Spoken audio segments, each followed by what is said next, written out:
বাড়ির সামনের দরজাতে না ঢুকে বাড়ির পিছনের দরজাতে ঢুকছে চোরের মতো। সুপ্রিয় দর্শক শ্রোতা, আসসালামু আলাইকুম।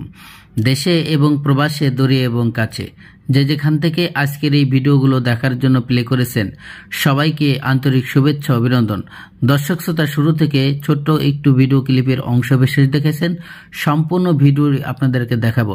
দর্শক শ্রোতা, আজকের এই ভিডিওগুলো দেখার জন্য যারা প্লে করেছেন, সবাইকে অনুরোধ করব সম্পূর্ণ ভিডিওটি কন্টিনিউ করবেন, কারণ বিশেষ কিছু তথ্য রয়েছে আজকের এই ভিডিওতে। দর্শক শ্রোতা, আপনি যদি বাংলাদেশের একজন সুনাগরিক হয়ে থাকেন, আজকের এই ভিডিওটি শুধুমাত্র আপনাদের জন্য, কারণ এই ঘটনাটি হতে পারে আপনার জীবনেও। প্রিয় দর্শক, হয়তো কিভাবে ভাবছেন যে কেন আমার জীবনে হবে। হ্যাঁ, যে কোনো মুহূর্তে এই ধরনের দুর্ঘটনা আপনার জীবনে ঘটে যেতে পারে। অবশ্যই সতর্ক হয়ে থাকবেন। প্রিয় দর্শক, এই ছেলেটি একটি চোরকে কেন্দ্র করে সে বাড়ি পিছনে পিছনে দৌড়াতে আসছে।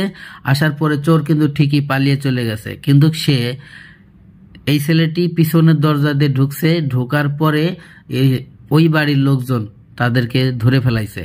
ধরার পরে তাকে আপনারা দেখছেন যে তাকে বেঁধে রাখা হয়েছে। বেঁধে রাখার পরে অনেক মারধরও দেওয়া হয়েছে। তাকে মারধর দেওয়ার পরে তাকে সুস্থ করে তার কাছে জবানবন্দি নিয়ে আসে, অর্থাৎ তার সাক্ষাৎকার নিয়ে আসে, সে কিসের জন্য এসেছিল এবং কেনই তার আসার উদ্দেশ্য ছিল। দর্শক শ্রোতা, এখানে নতুন একটি তথ্য বের হয়ে আসছে যে মহিলাটি কি আপনারা স্ক্রিনে দেখছেন শুরু থেকে, সে অনুরোধ করতেছিল অন্য লোকের জন্য যে মারার জন্য, যাতে না মারে। প্রিয় দর্শক, তার আচরণ ব্যবহার দেখে, চলাফেরা দেখে বুঝতে পেরেছে আসলে চোর ধরার জন্য সে আসে নাই এবং সেও নিজেও একজন চোর না, সে হচ্ছে পরকীয়া প্রেমিক। এটাই সত্য।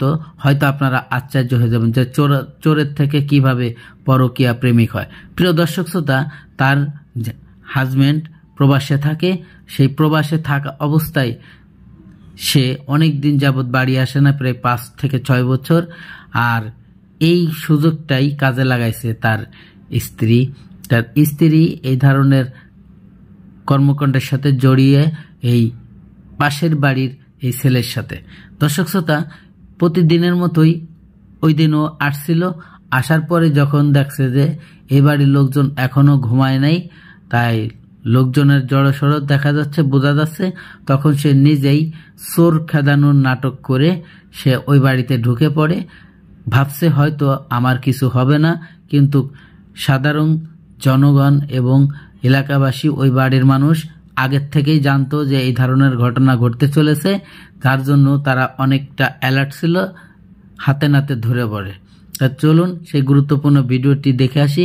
দর্শক শ্রোতা, ভিডিওতে যাওয়ার আগে ছোট্ট করে একটি রিকোয়েস্ট করব, আপনি যদি আমার চ্যানেলে নতুন বন্ধু হয়ে থাকেন, ভালো লাগলে চ্যানেলটিকে সাবস্ক্রাইব করে রাখবেন, ভিডিওগুলো লাইক কমেন্ট শেয়ার করে দিবেন, বন্ধুদেরকে দেখার সুযোগ করে দিবেন।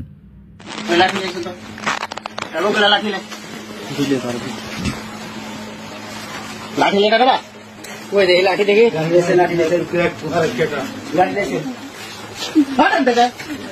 তুমি সুর আমার আছো কেন? তুমি সুর আমার আছো কেন?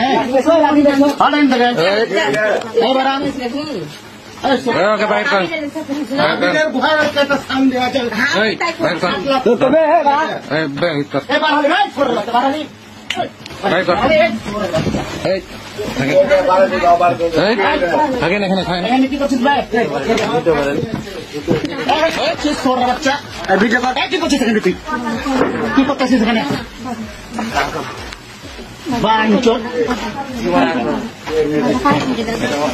তোকে দিব দেওয়ার জায়গায়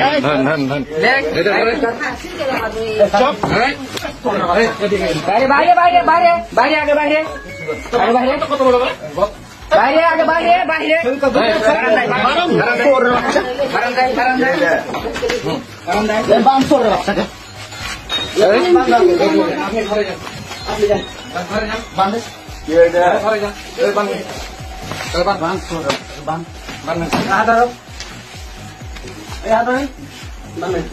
লাভ খাবি তুই, কিন্তু বান্ধেন না, কিন্তু লাভ খাবি।